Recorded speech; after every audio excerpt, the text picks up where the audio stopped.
Ikintu gikomeye cane mu bihe vyose nuko umuntu ashobora guhindura akazoza kiwe mu guhindura ingeso ziwe. Aho woba uva hose, uko uri kose, urashobora gutsinda.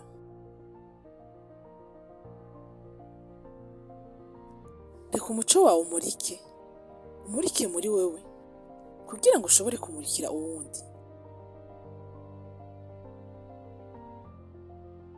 Gira indoto zo hejuru kandi zikomeye zishoboka mu buzima bwawe kuko uba ico wemera. Ishaka n'inkomezi. Umva ubushobozi bwo kwibanda ku vyo ushaka. Ikigongwe nyaco n'igihe ushobora kuvuga urakoze kucigwa. Igitangaza co kubaho kwawe gihamagarira uguhimbazwa buri munsi. Iyumvire nk'umwamikazi. Umwamikazi ntatinya gutsindwa. Gutsindwa n'indi ntambwe ijana ibukuru. Niba wicaye urindiriye ko hari umuntu agukiza, akubaka, akanagufasha, uriko uta umwanya. Kuko ni wowe gusa ufise ubushobozi bwo gufata ingingo zo guteza imbere ubuzima bwawe. Ivyo waciyemwo vyose si ivy'ubusa. Ibintu vyose mu buzima bibaho kugira bigukuze, biguteze imbere, ndetse binagufasha. Ntukagume mu migenderanire itakwemerera kuba wowe nyene bwite. Ndi umugore ariko akora, ngerageza nk'abandi, ngerageza kwakira ibigoye vyose, ivyo ncamwo vyose nkanabikuramwo icigwa. Ubuzima ntibwigera bundambira na rimwe. Kurikira ivyo ushaka nivyo bizokugeza ku ndoto zawe. Ugomba guhiga ico gutera kugira umuco muri wewe kugira ngo ushobore kumurikira isi mu buryo bwawe. Ukunanirwa n'umwigisha mwiza kandi nimba utahura, ikosa ryose rifise icigwa ritanga.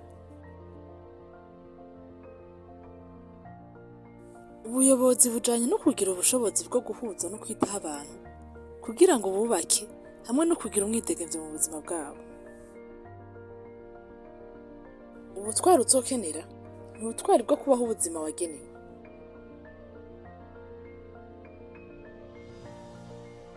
Nzobabwira ko ntigeze ntsindwa mu buzima bwanje. Sinigeze ntsindwa, habayeho icigwa kandi giteye ubwoba. Niba ugihema, urafise amahirwe yanyu.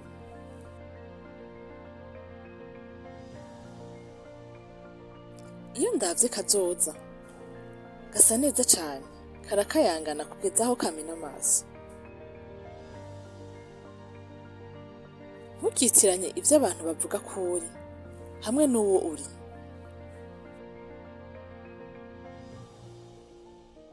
Tahura ko uburenganzira bwo guhitamwo inzira yawe ari amahirwe mazima.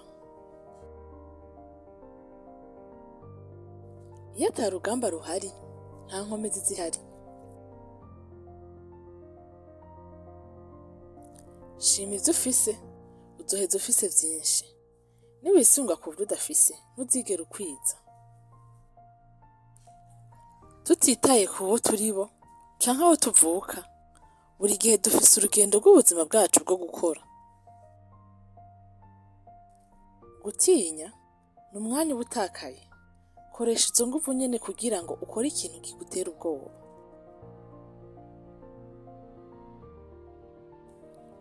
Reka ukubahwa bikubera ikimenyetso. Iyo wubashwe ntibibagirwa.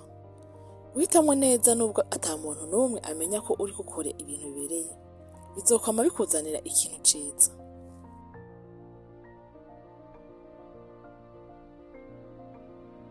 Abantu benshi bazipfuza kujana nawe muri muduga mwiza.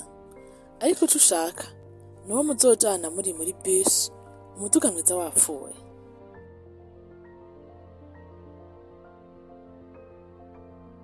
Nimba abagenzi baguhemukiye incuro nyinshi, ahanini n'amakosa yawe. Iyo umuntu amaze gukira ingeso yo kwikunda, ukwiye kubimenya ukiyitaho wenyene. Abantu ntibazohinduka ngo nuko ubishaka.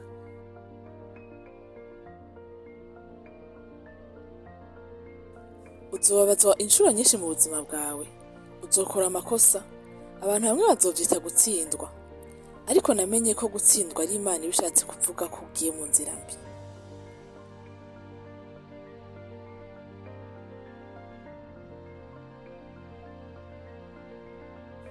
Igikorwa gikomeye ushobora gukora ni ukubaho ubuzima bw'indoto zawe.